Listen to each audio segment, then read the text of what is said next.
Hello, this is Alina from Sabre & Partners office in Dubai. In today's video, we'll be talking about the Portuguese language test, or SIPLE, and answering some of your most frequently asked questions.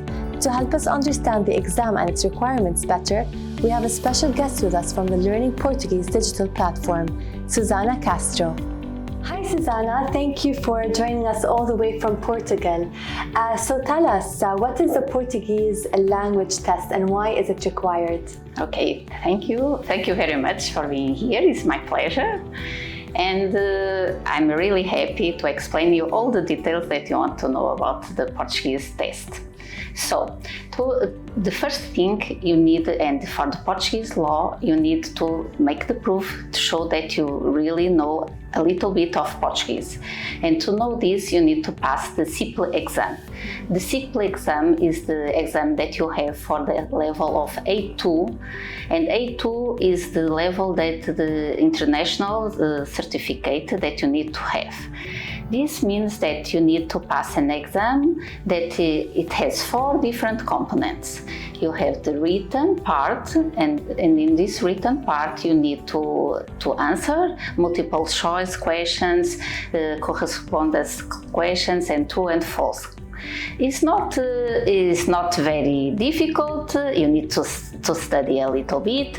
They are related to small tests and about your daily life, about education domains. It's something that you can achieve easily with a little bit of commitment and study. This part of the exam, it takes 1 hour and 15 minutes. And you have also a second part inside this part that you need to write 2 small paragraphs. The first paragraph is 25 to 35 words where you will write a small text message. Second one is a little bit hard, but not so difficult. It's a small test, a letter between 60 to 80 words. And you are done for the written and the comprehension part. Then you have the second part, is the listening part, is 30 minutes. Mm-hmm. You will listen different dialogues and informal speech.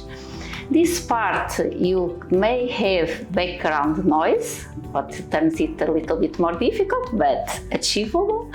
And in the end, this is 30 minutes. You need to answer the multiple choice, and this part is 30 minutes, is 30% of the final grade. The other part that I said before, the written part, is 45%.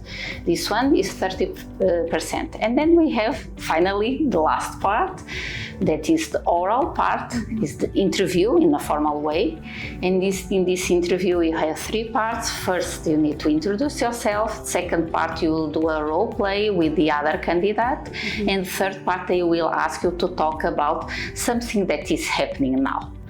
I know that in one of the exams they ask what is the situation of COVID in your country, or what is your opinion about TikTok. It's always things related to our daily life. And this part is 25%. So in the end, to pass and to have this proof that you know the language, the Portuguese language, you need to achieve 55%. Okay. And with this, Portuguese is done. Okay, and where and when can it be taken? You can take the exam in Portugal or abroad. Abroad you have 3 dates, the international seasons. Usually no, they are always in May, July and November.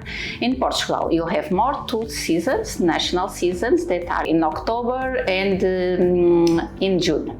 More things. What is important? Where you can do this award? The SIPLE website. Mm-hmm. You can check there. You have the 100 centers where you can do the exam in 35 different countries. So you can do all the continents. You can do in Europe, you can do in Asia, you can do in America, any place. Okay. Ideally, what would be the best time during the residency to take the exam? The sooner the better. because the exam has no expired date. This is very important. When you take the exam and you pass the exam, it's a lifetime exam. Why I say this? Because when you apply for the residency or when you are applying for the nationality, in the end of the 5 years, if you have taken the exam before, the process will go straight forward. You don't need to wait to have the exam and to pass the exam. So let's start it. Okay, and what is the age requirement for the exam? See, you need to have 16 years or above, and there's no age limit. 16 years and above. And what is the minimum score required to pass the exam? The minimum score is 55%. But imagine if you have to take the exam again, there's no problem because you can take the exam as many times you need it. Thank you so much, Susana. This was very beneficial. Thanks a lot again. My pleasure. Thank you very much.